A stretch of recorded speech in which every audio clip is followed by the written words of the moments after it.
Anne da Ilha. Capítulo 14. O chamado. Após o vagaroso cair da tarde, Anne e Rubens se sentaram no jardim dos Gillies e lá contemplaram o pôr do sol atrás das árvores. Aquela foi uma tarde de verão quente e cheia de brumas. O mundo era um esplendor de flores desabrochando. Os vales tranquilos repousavam sobre a névoa. As trilhas do bosque estavam adornadas de sombras e os ásteres punham sua nota de cor púrpura nos prados. Anne havia desistido de um passeio ao luar até a praia de White Sands para que pudesse passar a tarde com Ruby. Muitas tardes haviam passado naquele verão na companhia da amiga.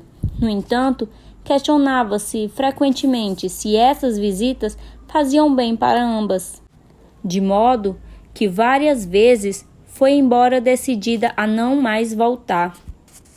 A palidez de Rubens aumentava à medida que o verão passava.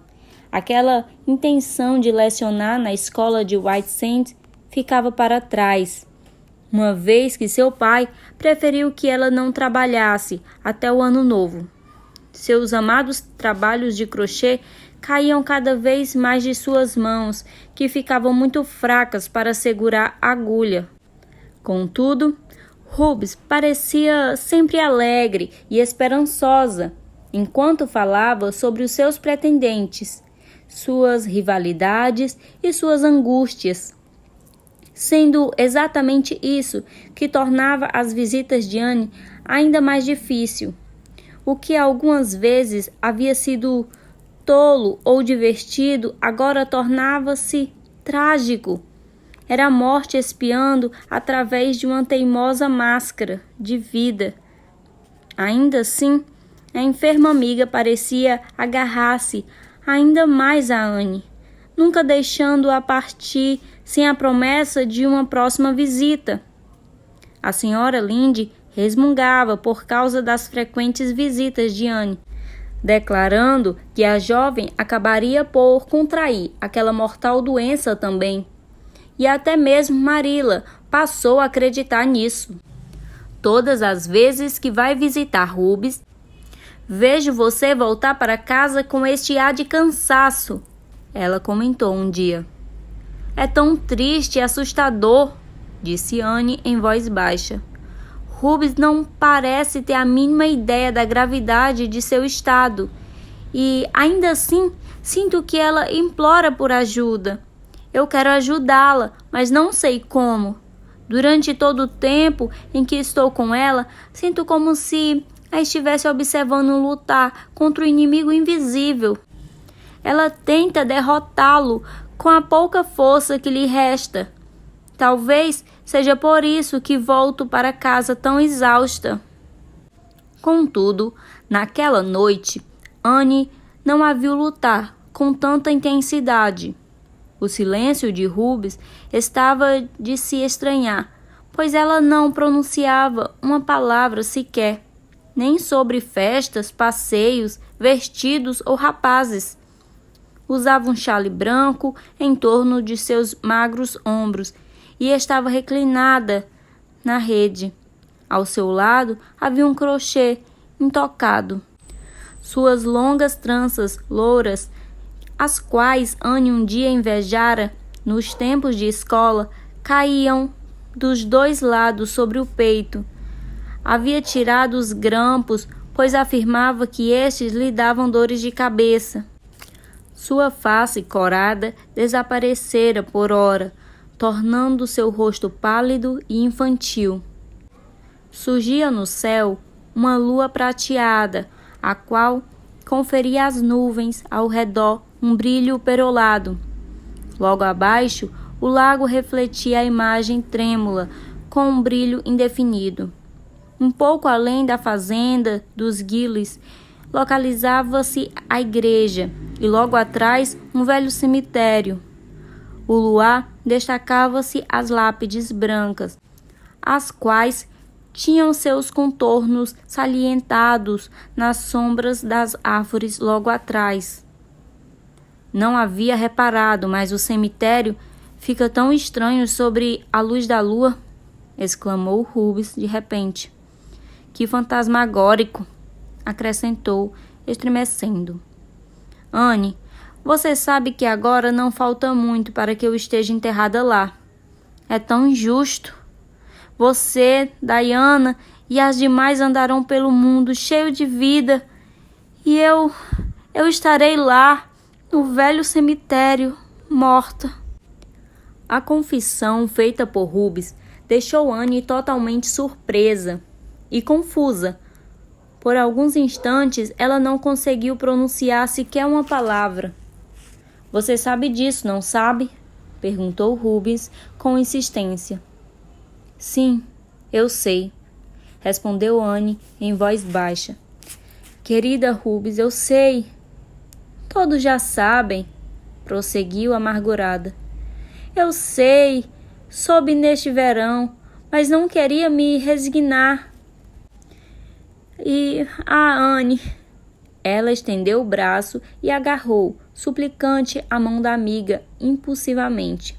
Eu não quero morrer. Tenho tanto medo de morrer. E por que você tem medo, Ruby? Perguntou Anne calmamente.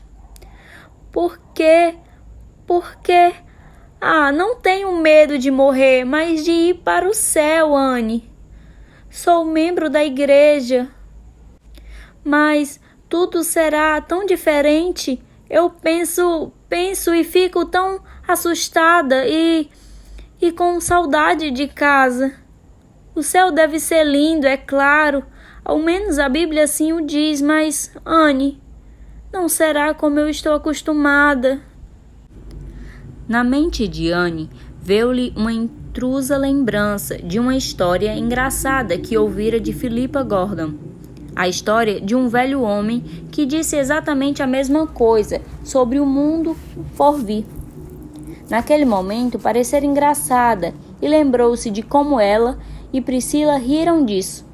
Porém, agora era diferente e não havia nenhum humor vindo dos lábios trêmulos e pálidos de Rubens. Era triste, trágico e real. Certamente o céu não seria igual ao que Rubens estava acostumada. Nada em sua vida alegre e frívola, em seus ideais e aspirações vazios, a teria preparado para aquela grande mudança, ou mesmo que lhe permitisse imaginar a vida futura de outro modo que não fosse estranho, irreal e indesejável. Anne tentava desesperadamente dizer algo que pudesse consolá-la. Será que havia alguma coisa a ser dita? Eu acho, Rubens, ela começou, hesitante, pois era difícil para Anne revelar a qualquer pessoa o que em seu coração ela pensava mais profundamente, ou as ideias recentes que tornavam forma em sua cabeça a respeito dos grandes mistérios desta vida, os quais substituíam as concepções infantis. Mais difícil ainda era falar sobre isso com a amiga moribunda, que talvez nós tenhamos conceitos bastante equivocados em relação ao céu e ao que nos guarda após a morte. Não creio que seja uma vida tão diferente da que vivemos aqui, como nos é ensinado. Acredito que nós seguiremos apenas vivendo, quase como aqui, e que continuaremos sendo nós mesmos. O que difere é que será mais fácil sermos bondosos e buscarmos o melhor, pois todas as dificuldades e perplexidades terrenas desaparecerão e nós conseguiremos ver de forma mais clara. Não fique com medo, Rubens. Não posso evitar, contestou tristemente. Mesmo que esteja certa sobre o que me diz no céu, não se pode comprovar isso. Talvez seja só sua imaginação e não seja assim exatamente igual. Não pode ser. Eu quero mesmo é continuar vivendo aqui. Sou tão jovem, Anne. Ainda tenho tanta coisa para viver. Lutei tanto para chegar até aqui, mas ao final foi tudo em vão. Tenho que morrer e deixar tudo que me é querido. Anne foi condolente à amiga num pesar quase impossível de suportar. Não podia dizer mentiras reconfortantes, pois todo o desabafo de Rubens era uma terrível verdade. Ela estava abandonando tudo o que amava. Seus tesouros estavam todos guardados na terra, pois vivera apenas para os pequenos prazeres mundanos, as coisas efêmeras, e esqueceu-se das grandes coisas que seguem junto da alma até a eternidade e que constroem uma ponte sobre o hiato que há entre as duas vidas, fazendo da morte uma mera passagem entre tempos e lugares, como do anoitecer ao dia pleno. Deus tomaria conta dela lá. Assim Anne acreditava, e Rubens aprenderia. Porém, agora não era de se admirar que sua alma se aferasse num grande vazio, em cego desamparo, agarrada aos únicos tesouros que lhe conhecia e amava.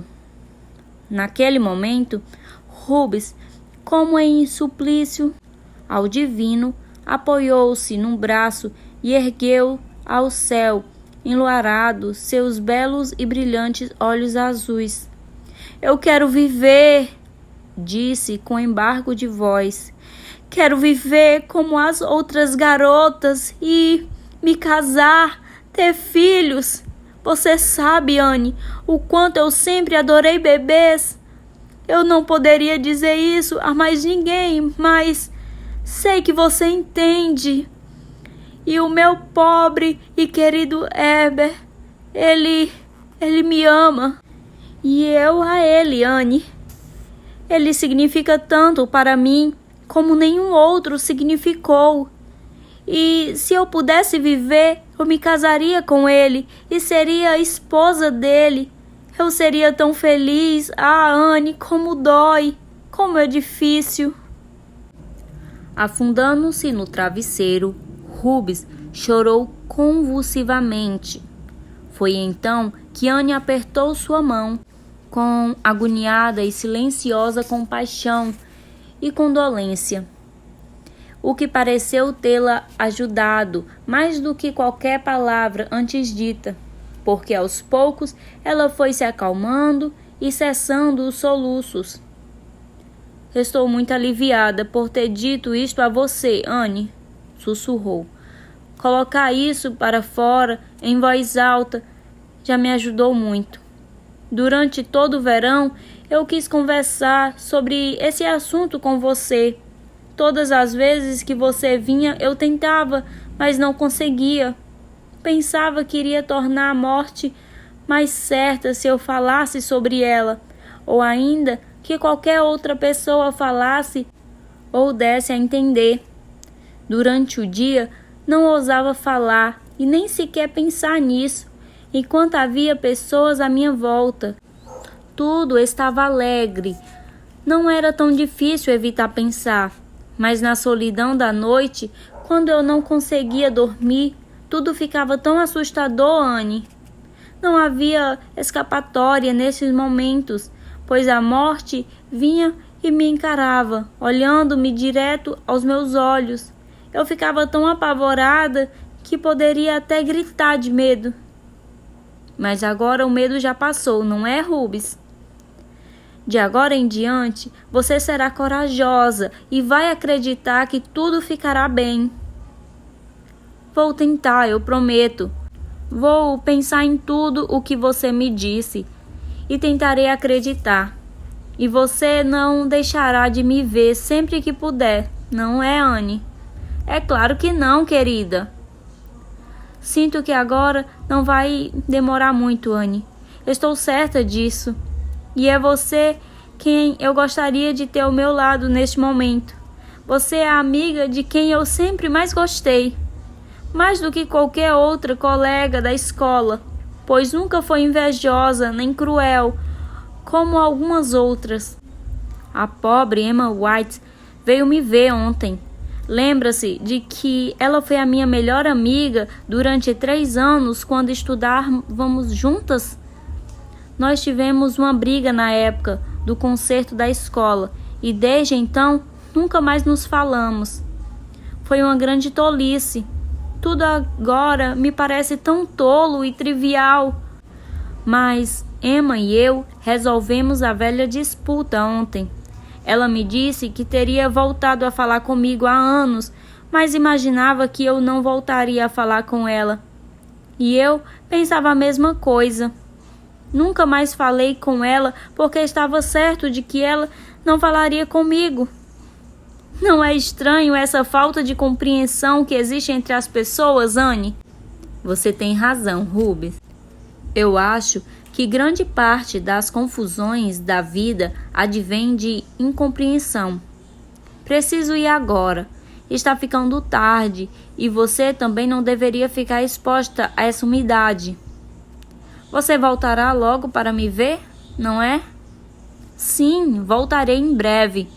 E caso haja qualquer coisa que eu puder fazer para ajudá-la, farei com muito gosto. Eu sei. Você já me ajudou muito. Não me parece tão assustador agora. Boa noite, Anne. Boa noite, querida. Sob a luz do luar, Anne foi caminhando lentamente para casa. Algo nela havia mudado naquele anoitecer. Encontrara outra razão de viver, um motivo mais profundo. Na superfície, tudo podia parecer igual, mas seu interior foi remexido. As coisas com ela deveriam acontecer diferentemente de como fora com a pobre borboleta Rubens. Quando sua hora chegasse, não contemplaria o porvir com o medo paralisante de algo completamente diferente, ou algo para qual seus pensamentos, ideais e aspirações cotidianas não a houvessem preparado. Os pequenos prazeres da vida mundana, doces e excelentes em seus momentos, não deveria ser a finalidade de toda a sua existência. Ao contrário disso, os mandamentos divinos deveriam ser buscados e seguidos, e então a vida celestial deveria começar aqui na terra. Aquele adeus no jardim foi o último. Anne nunca mais viu Rubens em vida. Na noite seguinte, a Sociedade Beneficente de Avonlea se reuniu numa celebração de despedida para Jane Anderson, que partira para o oeste, e enquanto pés ágeis dançavam, olhos brilhantes riam e línguas alegres conversavam, uma alma foi chamada em Avonlea, um chamado que não pôde ser ignorado e do qual não se pôde escapar. Na manhã seguinte, espalhou-se de casa em casa a notícia da morte de Rubens Gillis. Faleceu dormindo, serena e sem dor, e em seu rosto havia um sorriso, como se a morte, afinal, tivesse vindo como uma boa amiga para guiá-la pelos portões, e não como uma terrível e apavorante fantasma que ela tanto temera. Após o funeral da jovem, a senhora Lynde declarou enfaticamente que Rubens Gillis era a defunta mais bonita que ela já havia contemplado. Sua beleza, enquanto jazia vestida de branco entre as delicadas flores que Anne dispusera contornando o cadáver da menina, fora por muitos anos lembrado e comentada em Avonlea. Rubens sempre fora bela, mas sua beleza era terrena, mundana e tinha uma qualidade arrogante, como se a ostentasse diante dos olhos que a observavam. O espírito ofuscava-se atrás de todo o brilho de sua formosura, e nem mesmo o intelecto a havia refinado. Porém, a morte havia tocado e consagrado sua beleza, destacando os delicados matrizes e a pureza dos contornos nunca antes percebidos, fazendo o que a vida, o amor, as profundas tristezas e as grandes alegrias da feminilidade pudessem ter feito por ela. Anne, contemplando em prantos a amiga de infância, pensou ter visto em seu rosto o semblante que Deus lhe destinara, e assim se lembrou de Rubens para todo sempre. A senhora Gillis chamou Anne à parte para um quarto vazio, antes que o cortejo fúnebre deixasse a casa, e entregou-lhe discretamente um pequeno pacote. Quero que fique com isso, ela soluçou. Rubens gostaria que isso ficasse com você. É o centro de mesa que ela estava bordando. Não está terminado e a agulha está cravada exatamente onde os seus pobres dedinhos enfiaram. Pela última vez em que teceu, na tarde anterior à sua morte. Sempre fica algo inacabado, comentou a senhora Linde com os olhos cheios de lágrima. Mas suponho que sempre haja alguém que o termine. É tão difícil compreender que alguém que você sempre conheceu possa estar morto de verdade, disse Anne enquanto caminhava para casa com Diana. Rubens é a primeira de nossas amigas a partir. Uma a uma, cedo ou tarde, todas nós também partiremos. Sim, creio que sim, assentiu Diana, inquieta. Ela não queria falar sobre isso. Teria preferido discutir os detalhes do funeral, o esplêndido caixão forrado de veludo branco que o Sr. Gillis comprara para a filha. Os Gillis têm que ostentar sempre, até mesmo nos funerais. Como disse a Sra. Linde, o triste semblante de Herbert Spencer, o pranto histérico e incontrolável de uma das irmãs de Rubens. Anne não queria falar dessas coisas. Parecia envolta num desvaneio a qual dava a Diane a solitária sensação de nada ter a ver com isso. Rubens Gillis era uma moça muito risonha, exclamou Dave de repente. Ela vai rir tanto no céu quanto ri aqui em Avonlea, Anne? Quero saber. Eu creio que sim, Dave, respondeu Anne. Ah, Anne, protestou Diana, um pouco chocada. Ora, e por que não, Diana? Você acha que nunca iremos sorrir no céu? Perguntou Anne seriamente. Ah, eu não sei, balbuciou atrapalhada. É que, de alguma maneira, não me parece correto. Ora, você sabe que é muito feio rir na igreja, não é? Mas o céu não será como a igreja. Não o tempo inteiro, tenho certeza, replicou Anne. Espero mesmo que não seja, disse David com muita ênfase. Se for, eu é que não quero ir para lá. A igreja é chatíssima. De qualquer maneira, eu não quero ir para lá tão cedo. Quero chegar aos 100 anos, como o Sr. Thomas Blount e de White Sands. Ele disse que vive tanto assim porque sempre fumou e que o tabaco mata todos os germes. Posso fumar tabaco logo, Anne? Não, Dave. E eu espero que você nunca fume tabaco, respondeu ligeiramente distraída. Então, o que você vai sentir se os germes me matarem? Exigiu o garoto.